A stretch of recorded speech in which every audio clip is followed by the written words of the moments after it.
ചെറിയ വിലക്കല്ല അടിപൊളി ബെൻസുകൾ ലക്ഷറിയിൽ കൊടുക്കല്ലേ? 250 2015 മോഡൽ. എത്ര കൊടുക്കാം? നമുക്കൊരു 22,30,000 കൊടുക്കാം. ചെറിയ പ്രൈസ് ഫൈനൽ റേറ്റ്. അതായത് ഈ മനസ്സ് ഇത് E250 2013 മോഡൽ 14 രജിസ്ട്രേഷൻ. നമുക്ക് ഏകദേശം ഒരു 13,20,000 കൊടുക്കാം. അതുപോലെ ഈ ബെൻസ് ഇത് നമുക്ക് 2011 മോഡല് C220. നമുക്ക് ഏകദേശം ഒരു 8,90,000 കൊടുക്കാം. നമ്പർ കേരള വെഹിക്കിൾ ആണ്. കേരള വെഹിക്കിൾ. അതേമാതിരി തന്നെ BMW 5 സീരീസ് 520D. നമുക്ക് 2014 മോഡല് 83,900 കിലോമീറ്റർ ഓടിയ വണ്ടിയാണ്. കമ്പനി ഹിസ്റ്ററി ഉള്ളതാണ്. നമുക്കൊരു 21,10,000 കൊടുക്കാം.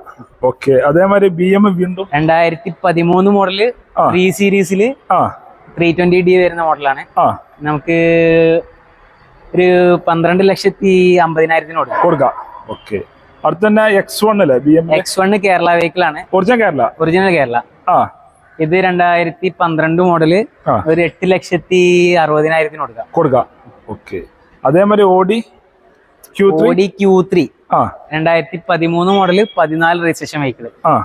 നമുക്ക് പ്രൈസ് വരുന്നത് ഏകദേശം 14,60,000 ചെയ്ത് കൊടുക്കാം. അതേമാതിരി ഓഡി Q5 ആണത്. Q5 ഇത് നമുക്ക് 2013 മോഡലാണ്. സെക്കൻഡ് ഓണർഷിപ്പ് വരുന്ന വെഹിക്കിൾ ഏകദേശം 15,50,000 കൊടുക്കാം. അടുത്ത വണ്ടി അല്ല, റേഞ്ച് റോവർ ആണ്. Range rover 2013 model Evoque prestige plus edition ആണ്. ഏകദേശം നമുക്ക് 18,40,000 കൊടുക്കാം. മാക്സിമം ചെയ്ത് കൊടുക്കാം.